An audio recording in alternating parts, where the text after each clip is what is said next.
Bueno, mi nombre es Carlos Frer. Yo llegué al departamento de cine como guionista, se suponía. ¿Por qué de guionista? Porque yo había tenido experiencia haciendo programas de radio para el ICQ, programa Escuela para Todos. Entonces, alguien creyó que tenía facilidad para hacer guiones también. Y así empecé, pero muy rápidamente la mecánica del departamento se fue transformando y quienes llegamos como guionistas también nos tocó dirigir. Y entonces estuve un tiempo haciendo las veces de director y guionista al mismo tiempo. Mi nombre es Antonio Iglesias. En el departamento de cine, mi trabajo principal era editor. Hacía también, participaba en los guiones o participé en algunos procesos de dirección, varios casos, trabajos propios o colaborando con compañeros, compañeras, pero principalmente edición. Bueno, una idea loca de una señora, doña Quitico Moreno, que tuvo la oportunidad de ir creo que a Londres en principio, a recibir unos cursos que daba la UNESCO sobre la posibilidad de que en algunos países se adoptara la producción cinematográfica como un modo de dar a conocer, digamos, asuntos de importancia en el país, sobre todo programas de gobierno.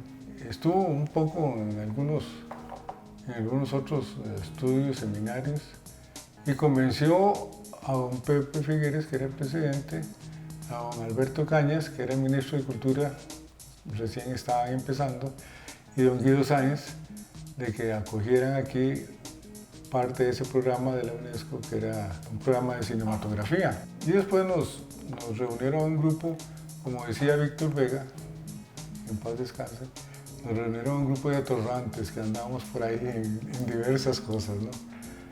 Y resultó un grupo bastante interesante, por cierto.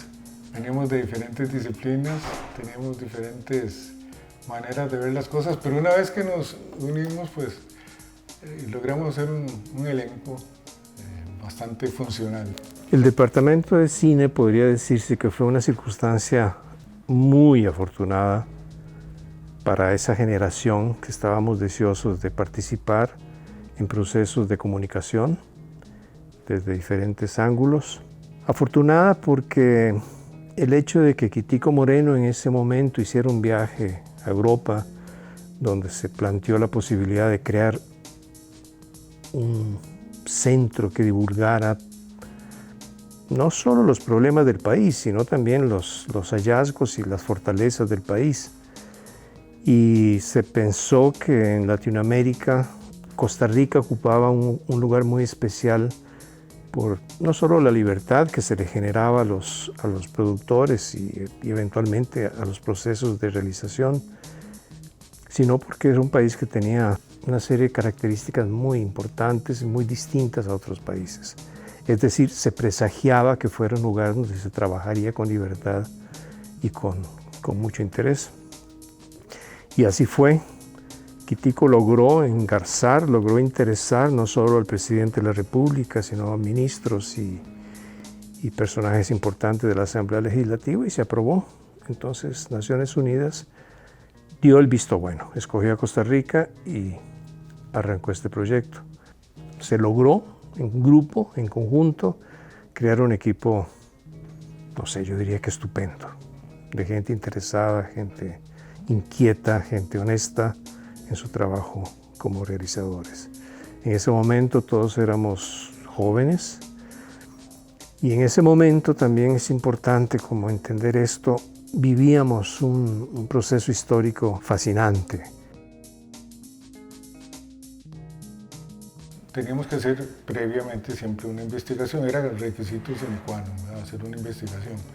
Y nos fuimos dando cuenta que las cosas no eran tanto como las pensaba o las planeaba el gobierno, ni siquiera mucha otra gente conocedora, sino que la realidad era muy distinta. Y entonces el objetivo fue un poco más bien que fuera la propia gente la que expresara cómo sentía sus asuntos, la problemática que lo acosaba, todo aquello que significaba lo que era pertenecer a una sociedad en donde todavía hacía mucha falta, muchas cosas para salir del subdesarrollo. Y ahí fue donde surgió la idea o esa frase tan exitosa de darle voz al que no la tiene. Frase que ya se estaba escuchando en varias partes de Latinoamérica. Y fue inmediata la decisión de que ese era el rumbo, de que no queríamos ser un instrumento nada más de promoción o de propaganda de entidades del gobierno, sino estar al lado más bien de aquellos que generalmente no logran expresar o no tienen recursos para expresar sus problemas, sus ideas o sus dificultades. Eran recibidos con gran expectativa. Se estrenaban una vez al mes y mucha gente los veía. Tenía un impacto grande en la sociedad. Claro que mucha gente también se molestaba y decía que cómo era posible que estuviéramos nosotros enseñando esas cosas tan feas, ¿verdad? Se conocían cuáles eran los problemas que estábamos viviendo en el país, o al menos los más importantes, los más severos, los que podían interesar más a la población para tener una visión de conjunto mucho más clara y mucho más sólida. Yo creo que lo que más impacto ha tenido, aunque no directamente, es que después de unos cuantos años se desató una fiebre por hacer trabajos audiovisuales. Hubo un despertar en la producción audiovisual. Yo creo que ese es el mayor impacto. No en el contenido, lamentablemente, pero sí en la forma en que se deben abordar muchos asuntos de un país, ¿verdad?